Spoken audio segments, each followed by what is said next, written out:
संतों की एक सभा चल रही थी।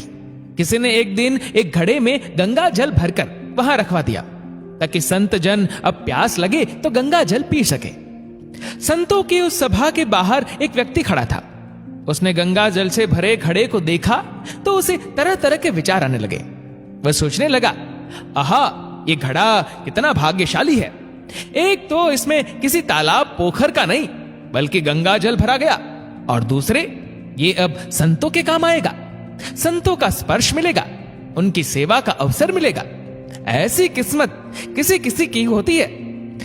घड़े ने उसके मन के भाव पढ़ लिए और घड़ा बोल पड़ा, बंधु, मैं तो मिट्टी के रूप में शून्य पड़ा था, किसी काम का नहीं था।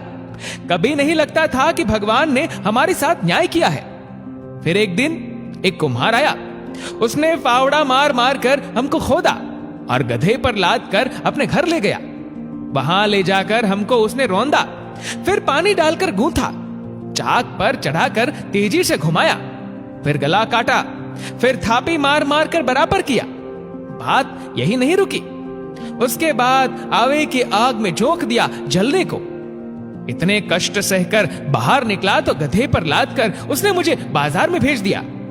वहां भी लोग ठोक ठोक कर देख रहे थे कि ठीक है कि नहीं। ठोकने पीटने के बाद मेरी कीमत लगाई भी तो क्या, बस 20 से 30 रुपए।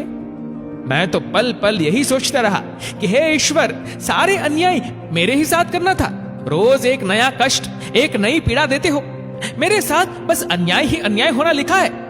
भगवान ने कृपा करने की भी योजना बनाई है, ये बात थोड़े ही मालूम पड़ती थी। किसी सज्जन ने मुझे खरीद लिया और जब मुझ में गंगा जल भरकर संतों की सभा में भेज दिया, तब मुझे आभास हुआ कि कुम्हार का वह फावड़ा चलाना भी भगवान की कृपा थी। उसका वह गूंथना भी भगवान की कृपा थी। आग में जलाना भी भगवान की कृपा थी, और बाजार में लोगों के द्वारा ठोके जाना भी भगवान की कृपा ही थी। अब मालूम पड़ा कि सब भगवान की कृपा ही कृपा थी। परिस्थितियां हमें तोड़ देती है, विचलित कर देती है, इतनी विचलित कि भगवान के अस्तित्व पर भी प्रश्न उठने लगते हैं। क्यों हम सब में शक्ति नहीं होती ईश्वर की लीला समझने की, भविष्य में क्या होने वाला है उसे देखने की। इसी नादानी में हम ईश्वर द्वारा कृपा करने से पूर्व की जा रही तैयारी को समझ नहीं पाते। बस कोसना शुरू कर देते हैं कि सारे पूजा पाठ, सारे जतन कर रहे हैं, फिर भी ईश्वर है कि प्रसन्न होने और अपनी कृपा बरसाने का नाम ही नहीं ले रहे। पर हृदय से और शांत मन से सोचने का प्रयास कीजिए, क्या सचमुच ऐसा है, या फिर हम ईश्वर के विधान को समझ ही नहीं पा रहे। आप अपनी गाड़ी किसी ऐसे व्यक्ति को चलाने को नहीं देते जिसे अच्छे से ड्राइविंग न आती हो, तो फिर ईश्वर अपनी कृपा उस व्यक्ति को कैसे सौंप सकते हैं जो अभी मन से पूरा पक्का न हुआ हो। कोई साधारण प्रसाद थोड़ी है ये। मन से संतत्व का भाव लाना होगा। ईश्वर द्वारा ली जा रही परीक्षा की घड़ी में भी हम सत्य और न्याय के पथ से विचलित नहीं होते, तो ईश्वर की अनुकंपा होती जरूर है। किसी के साथ देर तो किसी के साथ सबेर, ये सब पूर्व जन्मों के कर्मों से भी तय होता है कि ईश्वर की कृपा दृष्टि में समय कितना लगना है। घड़े की तरह परीक्षा की अवधि में जो सत्य पथ पर टिका रहता है वह अपना जीवन सफल कर लेता है। तो क्या करना चाहिए? धैर्य कैसे रखना चाहिए? इंसान है तो उसका टूटना स्वाभाविक है, पर नहीं टूटे इसके लिए क्या करे? संतोष का मार्ग ही विकल्प है। जो प्राप्त है वह भी पर्याप्त है। जब ये सोचना शुरू कर देंगे तो आत्मिक आनंद मिलने लगा।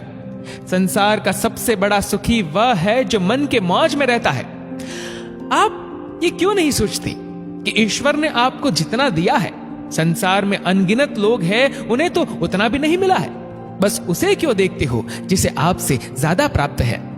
जो प्राप्त है उसमें भी जो मस्ती की धुन में रमा रहता है वही सच्चा सुखी है। 99 के फेर में पड़ने से खुशियां रफचक्कर हो जाती है। आपने नीम करोली बाबा के बारे में सुना होगा। दुनिया के बड़े बड़े उद्योगपति जिनसे एक मुलाकात के लिए लोग वर्षों तक प्रतीक्षा करते हैं, जाने क्या क्या तिकड़म लगाते हैं। एक इशारे पर वे धनिक सब कुछ बाबा के चरणों में समर्पित करने को आतुर थे। वे बाबा बस एक जोड़ी कपड़े में रहते थे, एक ही कंबल था, एक खाट और 2 एक बर्तन। सोचना जरा आप, धन से ही सारे सुख होते तो वे लोग बाबा के चरणों में क्यों लौट रहे होते? त्याग और संतोष का भाव ही इंसान को देवत्व की ओर ले जाता है। ये मिल जाए वो मिल जाए का भाव आसुरी प्रवृत्तियों को जन्म देता है। इस आपाधापी में ही पाप कर्म होते हैं। असल में आप ईश्वर की कृपा पर विश्वास करेंगे तो आप जहां भी देखेंगे वहां ही आपको कृपा मालूम पड़ेगी। बस कृपा ही कृपा, कृपा ही कृपा। प्रभु की मूर्ति कृपामयी है। प्रभु के पास कृपा के सिवाय और पूंजी कोई है ही नहीं। केवल कृपा है, कृपा है, कृपा है। आशा है आपको ये कथा प्रेरक और उपयोगी लगी होगी। अगर आपको वीडियो अच्छा लगा हो तो इस वीडियो को लाइक करेगा, शेयर करेगा ज्यादा से ज्यादा लोगों तक। और ऐसे ही और भी इंस्पिरेशनल वीडियोस के लिए सब्सक्राइब करें हमारे यूट्यूब चैनल को और फेसबुक पर फॉलो करें हमारे पेज को। धन्यवाद।